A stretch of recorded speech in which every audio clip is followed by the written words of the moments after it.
Supreme court ने मंगलवार को एक जनहित याचिका को खारिज कर दिया, जिसमें चुनावों में ईवीएम की जगह पुराने पेपर बैलेट सिस्टम को फिर से लागू करने की मांग की गई थी।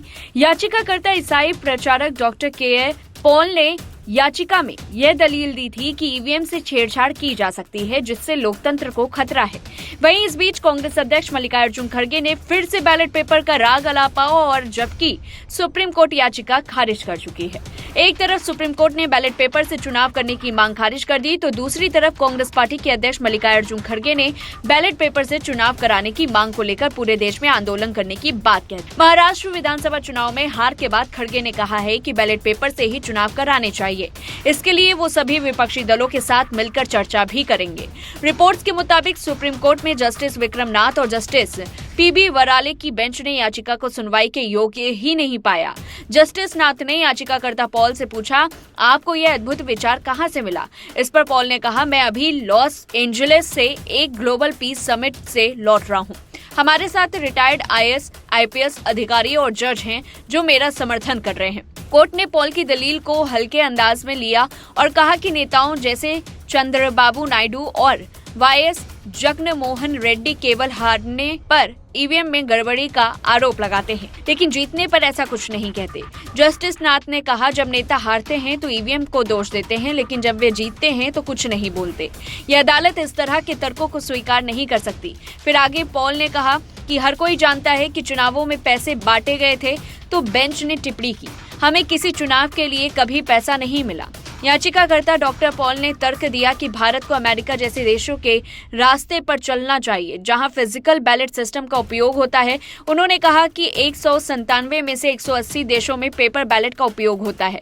उन्होंने कहा, यह लोकतंत्र की रक्षा का मुद्दा है। यहां तक कि एलन मस्क ने भी ईवीएम पर सवाल उठाए हैं। डॉक्टर पॉल ने अपनी याचिका में कई और सुधारों की मांग की, जिनमें शामिल थे पैसे या शराब बांटने पर प्रत्याशियों की 5 साल की अयोग्यता, मतदाता शिक्षा कार्यक्रम की शुरुआत, राजनीतिक दलों की फंडिंग की जांच के लिए एक तंत्र, चुनावी संबंधी हिंसा रोकने के लिए नीतिगत ढांचा।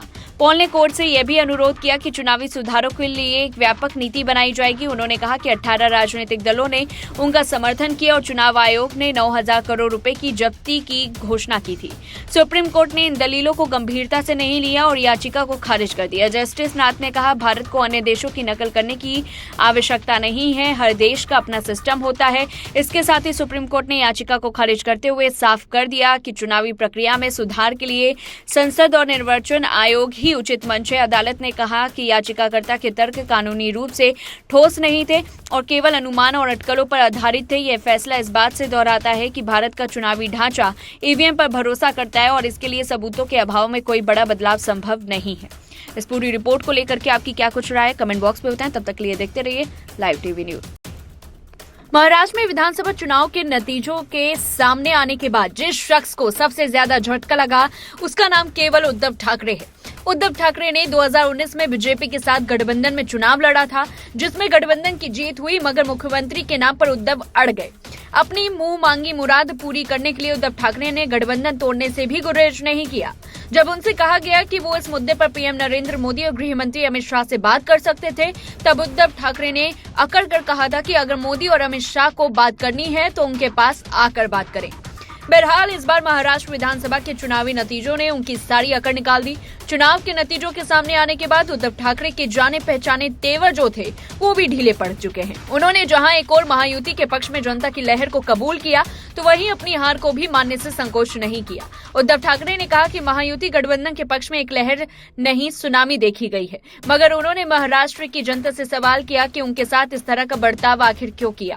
अपनी करारी हार के बावजूद उद्धव ठाकरे ने कहा कि अब महायुति गठबंधन को अपने वादों को पूरा करने के लिए आगे आना होगा। अपनी हार से उद्धव ठाकरे इस कदर बहुत चक्के हैं कि उन्होंने साफ कहा कि आखिर लोकसभा चुनाव के नतीजों के बाद ऐसा क्या हुआ कि जनता का मन क्यों बदल गया। उन्होंने कहा कि इस तरह का बदलाव केवल एक स्कीम के कारण संभव नहीं है, खबरों के मुताबिक उद्धव ठाकरे अपनी हार से इस कदर दुखी हैं कि कई लोगों का मानना है कि वो राजनीति से संन्यास लेने के बारे में भी कई दफा सोचने लगे हैं। महाराष्ट्र चुनाव में महाविकास आघाड़ी की हार के बाद नाना पटोले ने महाराष्ट्र कांग्रेस अध्यक्ष पद से इस्तीफा दे दिया। हालांकि पार्टी आलाकमान ने अभी तक उनका इस्तीफा स्वीकार नहीं किया। पटोले का यह इस्तीफा ऐसे समय में आया जब कांग्रेस पार्टी ने महाराष्ट्र विधानसभा चुनाव में अब तक का सबसे खराब प्रदर्शन किया। पार्टी सूत्रों के मुताबिक नाना पटोले को तुरंत दिल्ली बुलाया गया है और पार्टी नेताओं ने उन्हें प्रोविजनल रिपोर्ट सौंपने का आदेश दिया। वहीं महज 16 सीटों से संतोष करने पर अनुमान लगाया जा रहा है कि पार्टी के भीतर कई बदलाव होंगे। बताया जा रहा है कि नाना पटोले अपने दिल्ली दौरे के दौरान पार्टी के राष्ट्रीय अध्यक्ष मल्लिकार्जुन खड़गे, लोकसभा में विपक्ष के नेता राहुल गांधी से मुलाकात करेंगे। पार्टी में अंदरूनी गुटबाजी की भी आशंका है, लिहाजा इस पार्टी में कई संगठनात्मक बदलावों के संकेत भी मिल रहे हैं। महाराष्ट्र चुनाव में हार के बाद महाविकास आघाड़ी के घटक दलों ने भी आत्ममंथन शुरू कर दिया है और इस हार की जिम्मेदारी कौन लेगा, इस पर चर्चा शुरू हो गई। लोकसभा चुनाव में बड़ी सफलता के बाद महाविकास आघाड़ी के नेता विधानसभा चुनाव में भी वैसी ही सफलता की उम्मीद कर रहे थे। नतीजों से एक दिन पहले विजयी कांग्रेस विधायकों को नागपुर से सीधे मुंबई लाने के लिए एक विशेष विमान की व्यवस्था की गई थी। वहीं कांग्रेस नेता यह भी जानकारी दे रहे थे कि उन सभी को मुंबई के एक 5 सितारा होटल में ठहराया गया। चुनाव से पहले प्रदेश अध्यक्ष नाना पटोले और शिवसेना प्रवक्ता संजय राउत के बीच मुख्यमंत्री कौन होगा, इसे लेकर भी खींचतान चल रही थी। लेकिन नतीजों के बाद सब कुछ बदल गया। कांग्रेस को बड़ी हार का सामना करना पड़ा। सत्ता पर दावा करने की तैयारी में जुटी कांग्रेस नेता प्रतिपक्ष का पद पाने के लिए जरूरी 10% विधायकों का आंकड़ा भी शामिल नहीं कर पाई है। इस पूरी रिपोर्ट को लेकर के आपकी क्या कुछ राय, कमेंट बॉक्स में बताएं। मीठा मीठा गप, कड़वा कड़वा थू, यह हाल है स्वयंभू चाणक्य शरद पवार का। विधानसभा चुनाव में बुरी तरह हार का बहाना बना रहे हैं कि भतीजे अजीत पवार ने एनसीपी का चुनाव चिन्ह शरद पवार का बताकर जनता को धोखा देकर जीत अर्जित की। लेकिन जब लोकसभा चुनाव में 9 सीटें जीत गए थे तब चुनाव चिन्ह का बहाना नहीं बनाया था। ज्ञातव्य है कि एनसीपी का मूल चुनाव चिन्ह अजीत पवार की पार्टी के पास है, जिसे कोर्ट ने भी असली एनसीपी माना है। चौरावे ना आवे, लई लई पर आए। महाराष्ट्र विधानसभा चुनाव में कांग्रेस, एनसीपी और उद्धव सेना के गठजोड़ को करारी हार मिली है। नतीजा आए 3 दिन हो गए हैं, लेकिन अब तक महाविकास आघाड़ी के नेता इस हार को स्वीकार नहीं कर पाए हैं। संजय राउत तो लगातार ईवीएम पर सवाल उठा रहे हैं और उनका कहना है कि बैलेट पेपर से चुनाव कराने चाहिए। एनसीपी, जिसने लोकसभा चुनाव में 80% की शानदार स्ट्राइक रेट दर्ज की, इस बार विधानसभा चुनाव में बुरी तरह पिछड़ गई। शरद पवार की पार्टी ने 46 सीटों पर चुनाव लड़ा, लेकिन केवल 10 पर जीत हासिल कर पाई। इस बीच शरद पवार की एनसीपी के सीनियर नेता जितेंद्र अवाहट ने भी सवाल उठाए। उन्होंने कहा कि हम अपनी हार के लिए कोई एक कारण नहीं मान सकते। यही नहीं, अवाहट ने कहा कि मुझे तो यकीन नहीं होता कि लड़की बहन योजना का इतना असर हो सकता है।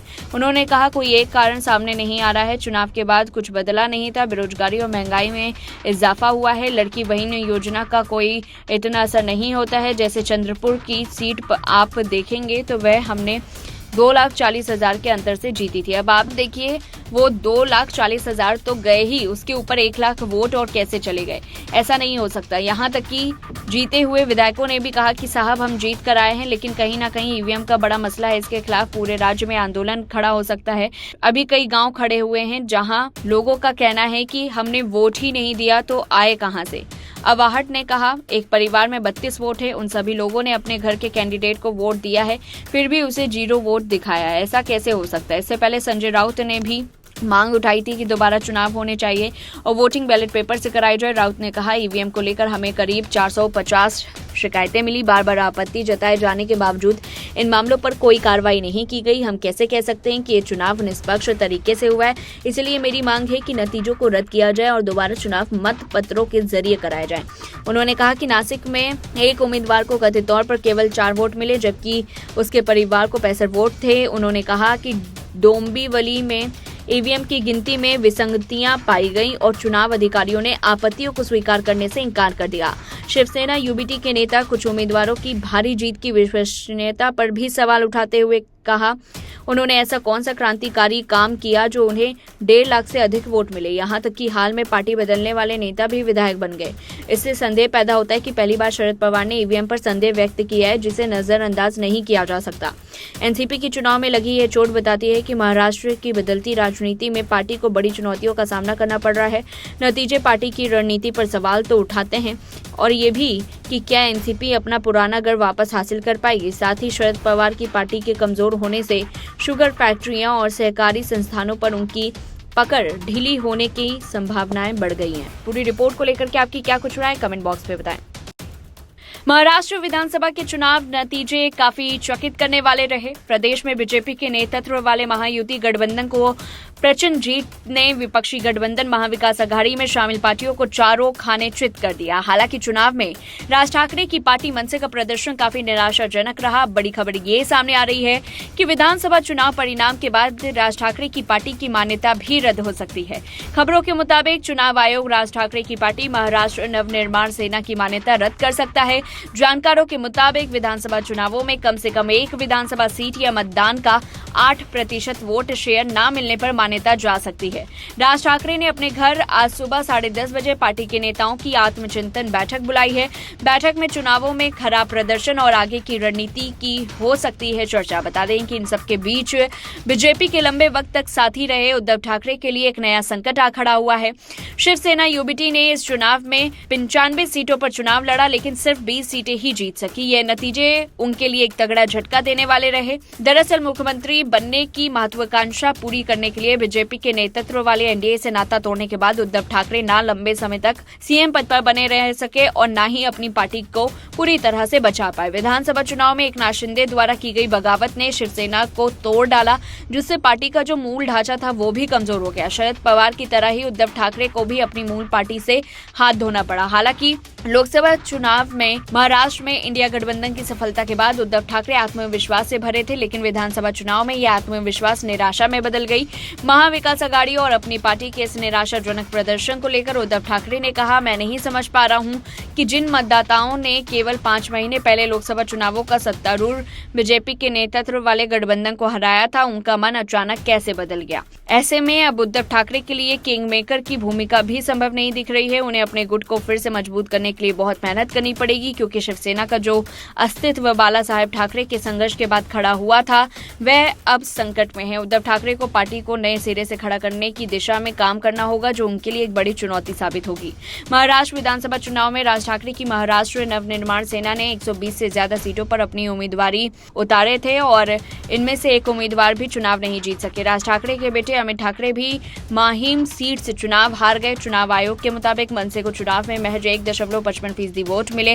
महाराष्ट्र विधानसभा चुनाव में महायुति की भाजपा को 132, एनसीपी को 41 और शिवसेना को 57 सीटों पर जीत हासिल हुई। वहीं महाविकास अघाड़ी की शिवसेना को 20, कांग्रेस को 16 और एनसीपी को 10 सीटों पर जीत मिली। बाकी की 12 सीटें अन्य दलों या फिर निर्दलीय ने जीती है। इस पूरी रिपोर्ट को लेकर के आपकी क्या कुछ राय है, कमेंट बॉक्स में बताएं।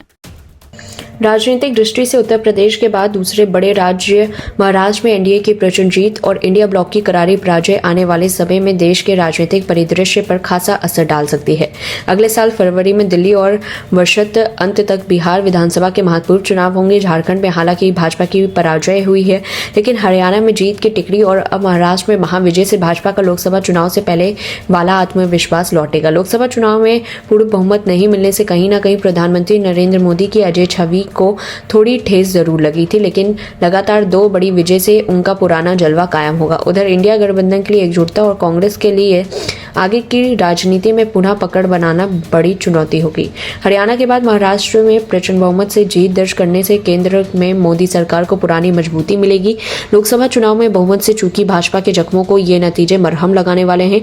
इसी के साथ भाजपा इस धारणा को भी तोड़ने में सफल रही, जिसमें लोकसभा चुनाव नतीजों के आधार पर राजनीतिक पंडित पार्टी के प्रदर्शन को आगे और कमजोर होने की भविष्यवाणी कर रहे थे। महाराष्ट्र के नतीजों को भाजपा की ओर से मोदी सरकार की नीतियों पर जनता के मोहर के तौर पर पेश किया जा रहा है। हरियाणा के बाद महाराष्ट्र जैसे महत्वपूर्ण राज्य की जीत ने भाजपा को पुराने जोश से भर दिया।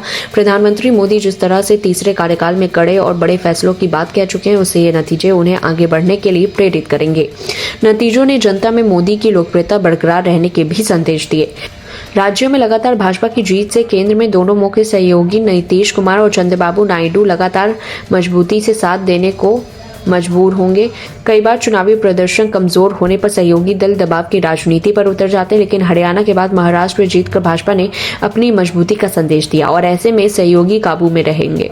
साथ ही फरवरी में होने वाले दिल्ली विधानसभा के चुनाव में भाजपा को मनोवैज्ञानिक लाभ मिलेगा। देश की ग्रैंड ओल्ड पार्टी कांग्रेस ने लोकसभा चुनाव में थोड़ा अच्छा प्रदर्शन किया तो लगा कि अब शायद पार्टी सियासी पटरी पर दौड़ेगी, जबकि इसे कुछ महीने बाद ही हुए हरियाणा, जम्मू कश्मीर और महाराष्ट्र के विधानसभा चुनावों के साथ राजस्थान के उपचुनाव में कांग्रेस के बेहद खराब प्रदर्शन ने पार्टी को फिर बेपटरी कर दिया। इसके लिए काफी हद तक पार्टी नेताओं का खुद को सर्व समझकर संगठन को दोयम दर्जे पर लाना या पंगु बनाना जिम्मेदार माना जा रहा है।